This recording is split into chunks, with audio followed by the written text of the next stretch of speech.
The darkest day, cold and empty. Oh, we're out of coffee. Starlight Glimmer, who had just arrived in the kitchen, froze in mid-yawn. She must have misheard. Wait, what did you say?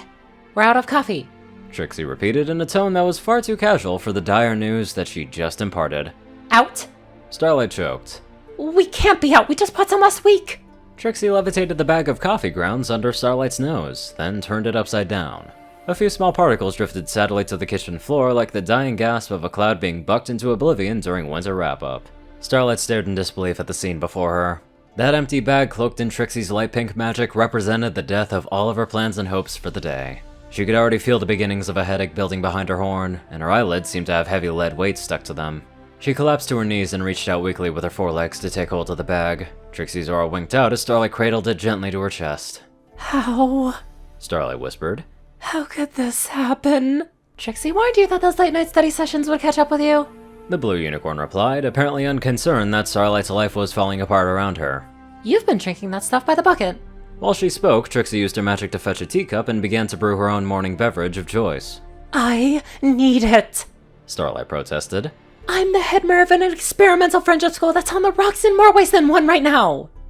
Trixie knows. She's the guidance counselor there, in case you forgot. I know that you know. Starlight gritted out. But coffee! Well, unless you've got a spell to make some more, you'll just have to have tea today. Ugh, no thanks. You can keep your leaf soup. Trixie shrugs. Suit yourself, sleepyhead. She poured some hot water into her cup, added a tea bag, and trotted off. Starlight clutched the empty bag of coffee grounds, the only thing in the castle that still loved her. How could Trixie be so callous during such a difficult time? She knew full well that tea was too weak for Starlight's caffeine-hardened constitution, and she knew equally well that no spell could create coffee beans out of nothing.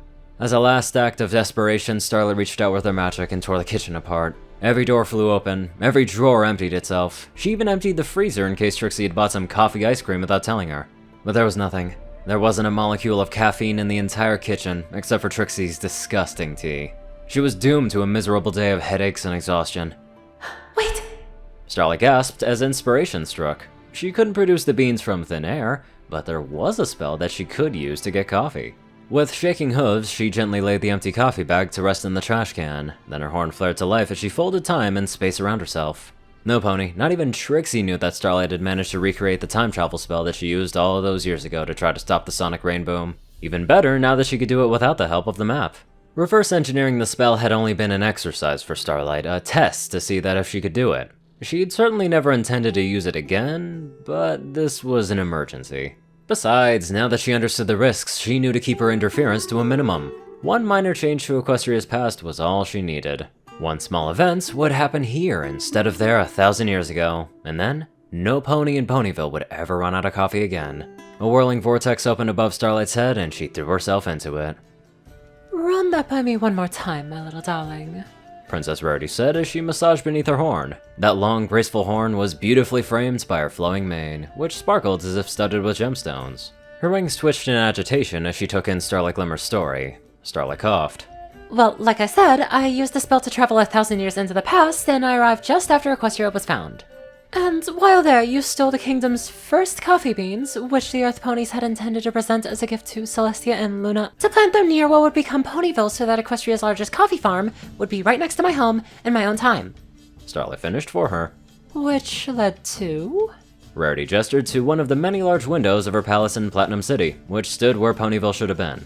Beyond the walls of that city, Equestria simultaneously burned in the fires of civil war and shivered under the wrath of the Wendigos.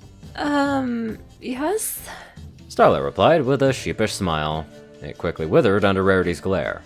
Look, how was I supposed to know that taking one bag of coffee beans would lead to 1,000 years of war between Earth Ponies and the Unicorns? Well, setting aside the delicate political situation in early Equestria, I must ask, and I hope you'll pardon my French, my little darling. What in Tartarus were you thinking? That I was out of coffee and needed more? Starlight replied. I thought that part was pretty clear. Princess Rarity scoffed. And you couldn't have simply gone to the market to buy it? Gone out for breakfast that day? Gone back a week instead of 1,000 years, then warned yourself to save some for later? Her voice became so strained and shrill with each suggestion. How could you possibly have thought that rewriting history was the best way to get a cup of coffee? Starlight's gaze slowly drifted from Rarity's face to the ruined world outside, and then back again. Well, Well, in my defense, I hadn't had my coffee yet.